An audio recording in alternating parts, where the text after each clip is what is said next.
So this week's video vulnerability blog is all about control. So here's the thing. I've been trying really hard to stay on task and to set my agenda and to follow through my tasks and to cross things off and to stay in control of my business and in control of my life as much as I can because I have a penchant for letting things get out of control. I'm just going to start right there. I am a massive control freak who it sucks at staying in control. And part of that is that I have an obliger tendency. So for those of you who have heard of Gretchen Rubin, she wrote this book called The Four Tendencies that was actually based on describing these four tendencies in a previous book that she had written called Better Than Before. And the four tendencies are basically her belief, her observing other people, and seeing that there were sort of four basic ways in which people stay accountable. So it's whether your sort of inner accountability, so your accountability to yourself, and your external accountability, so your accountability to others. So basically, whether you do the things that you tell yourself to do, whether you do the things that other people tell you to do. So I'm an obliger. You can take a quiz on her website. I'll put the link below. She has four. There's upholder, obliger, rebel, and questioner. And go to her website, learn about the four if you want. I don't really want to spend time in this video talking about what those four are. I'm just going to talk about the obliger, which is so clearly me. So I am really good at being accountable to other people. If somebody gives me a deadline, if somebody calls me up on the phone and it's like, hey, Marissa, I need help. Can you do this for me? I will drop anything and everything to help other people or to do things for other people. But I don't give myself that same accountability. So this is something I really struggle with in my business, because if I say I need to get something done by Friday, I may or may not do it. Depends on whether other things come up that sort of take away from my attention. And so maybe this is like you, maybe you're an obliger, maybe you aren't. So that's just to say that I've learned this stuff about myself. I know I'm an obliger. I know that it's easier for me to hold myself accountable to other people.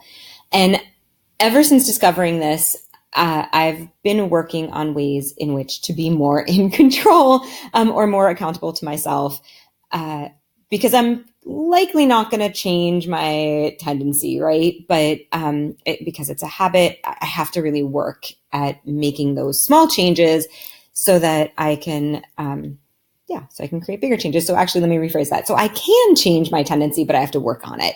And part of that means staying in control and sort of creating more accountability for myself. So I now have an accountability partner and we get in touch on sort of a regular basis. And I'm in a mastermind group and I'm like, this is what I'm going to do this week. And then they check in and they're like, did you do that? And if I say yes, then yay, we celebrate. And if I say no, then we don't celebrate. And she's sort of, there's actually multiple ones.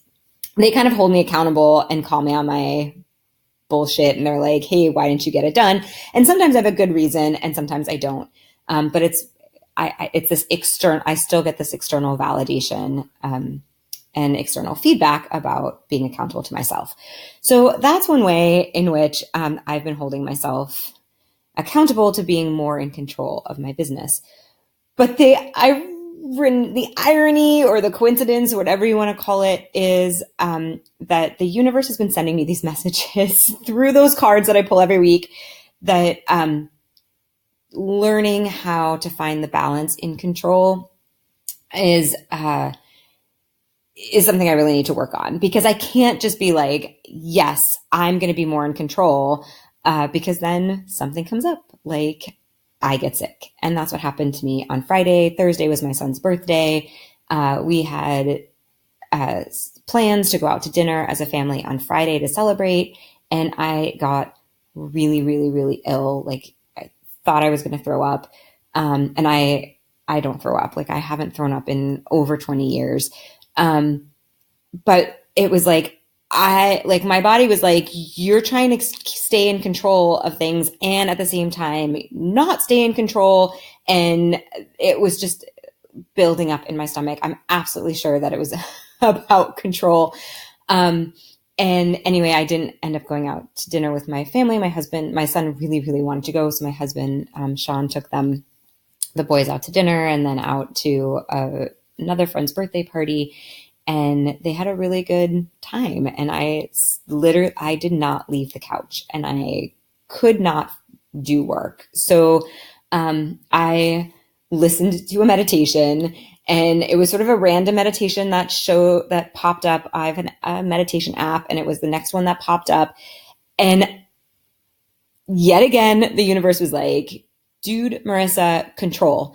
Because the very first line of this meditation, or this guided meditation, was society from the time that we are little, parents, teachers, society teaches us how to learn to control things, teaches us how to control our emotions, teaches us how to control what we're going to do, teaches us how to set goals and then set steps to work towards that goal, and how to stay in control.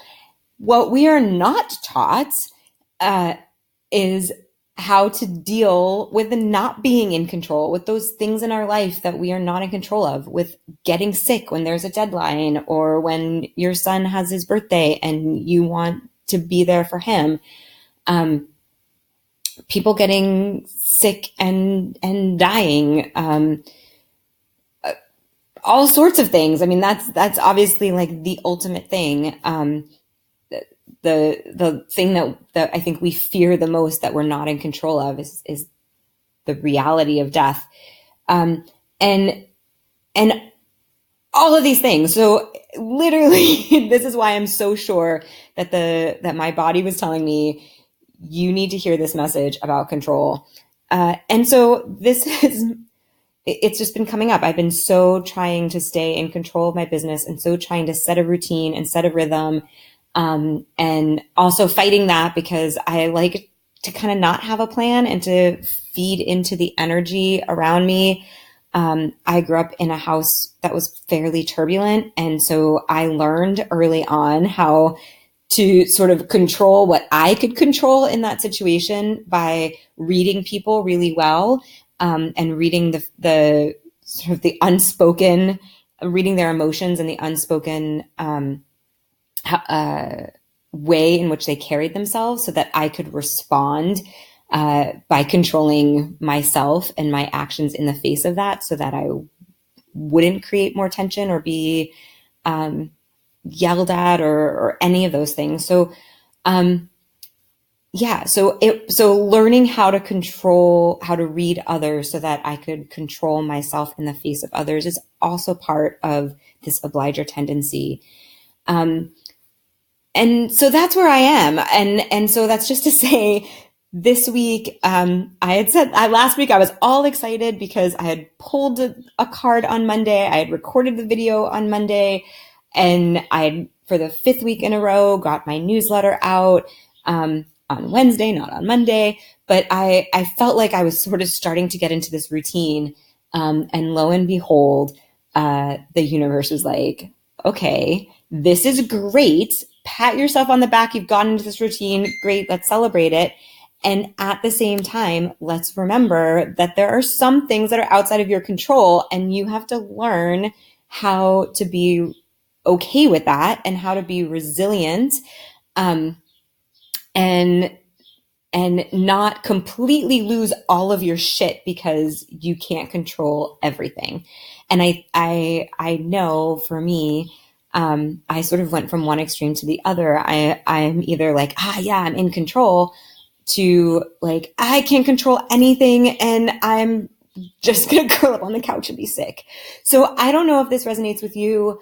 I hope it does. I don't know if you've found some balance. For me, I feel like just sort of giving myself permission and that I heard in that guided meditation of knowing that I was not taught how to be resilient and how to be loving and compassionate and kind with myself when I'm not in control, and how to be loving and compassionate and kind with the world when there are things outside of my control. Just getting that permission to say, oh yeah, like it's okay to not be in control all the time, and to really take a moment when I'm feeling not in control to say, like, what is the lesson that I'm supposed to be learning here? What is the thing that the universe is trying to share with me? What is,